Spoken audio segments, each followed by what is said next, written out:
اعوذ باللہ من الشیطان اللعین الرجیم بسم اللہ الرحمن الرحیم اللہم صلی علی محمد و آل محمد۔ ناظرین، آپ دیکھ رہے ہیں رمضان میں بول، میں ہوں آپ کا میزبان سید فرحان علی وارث، اور یہ ہمارا سیگمنٹ ہے انبیاء کے بول۔ آج ہم آپ کو واقعہ سنائیں گے حضرت سلیمان علیہ السلام اور حضرت سلیمان علیہ السلام کی چیونٹی اور ہدہد کا واقعہ۔ حضرت سلیمان علیہ السلام حضرت داؤد علیہ السلام کے فرزند ہیں، دونوں نبی ہیں۔ یہ اپنے والد ماجد کے جانشین ہوئے اور اللہ تعالیٰ نے انہیں بھی علم و نبوت سے نوازا اور عظیم الشان سلطنت کا حاکم بنایا۔ آپ تخت سلطنت پر 40 برس جلوہ گر رہے۔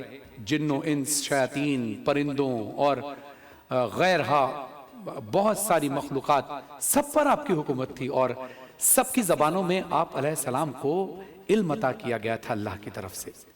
روایت ہے کہ ایک مرتبہ حضرت سلیمان علیہ السلام اپنے تمام لشکر کو لے کر طائف یا شام میں وادی نمل سے گزر رہے تھے، جہاں چونٹیاں بکثرت تھی، اور چونٹیوں کی ملکہ جو مادہ اور لنگڑی تھی، اس نے تمام چونٹیوں سے کہا کہ اے چونٹیوں، تم سب اپنے گھروں میں چلی جاؤ، ورنہ حضرت سلیمان علیہ السلام اور ان کا لشکر تمہیں بے خبری میں کچل ڈالے گا۔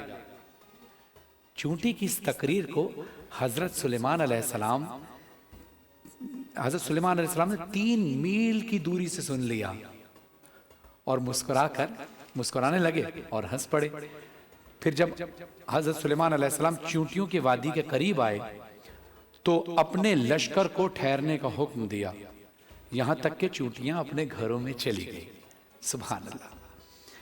یہ تو تھا چونٹیوں کا قصہ۔ اب آپ کو ہدہد کا قرآنی واقعہ بتاتا ہوں۔ یوں تو سبھی پرندے حضرت سلیمان علیہ السلام کے مسخر اور تابع فرما تھے، لیکن آپ کا جو ہدہد تھا وہ آپ کی فرما برداری اور خدمت گزاری میں بہت مشہور تھا۔ اس ہدہد نے آپ کو ملک سبا کی ملکہ بلقیس کے بارے میں خبر دی تھی کہ وہ ایک بہت بڑے تخت پر بیٹھ کر سلطنت کرتی ہیں، اور بادشاہوں کے شایان شان جو بھی سر و سامان ہوتا ہے وہ سب کچھ اس کے پاس ہے، مگر اس کی قوم ستاروں کی پجاری ہے۔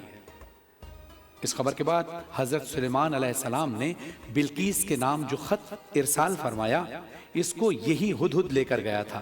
چنانچہ قرآن کریم کا ارشاد ہے کہ حضرت سلیمان علیہ السلام نے ہدہد سے فرمایا، تم میرا یہ خط لے کر جاؤ اور ان کے پاس یہ خط ڈال دو، پھر ان سے الگ ہو کر تم دیکھو کہ وہ کیا جواب دیتے ہیں۔ چنانچہ ہدہد نے یہ خط لے کر گیا اور بلقیس کی گود میں اس خط کو بلقیس کی گود میں اوپر سے ایسے ڈال دیا۔ اس وقت اس نے اپنے گرد عمرہ و ارکان سلطنت کو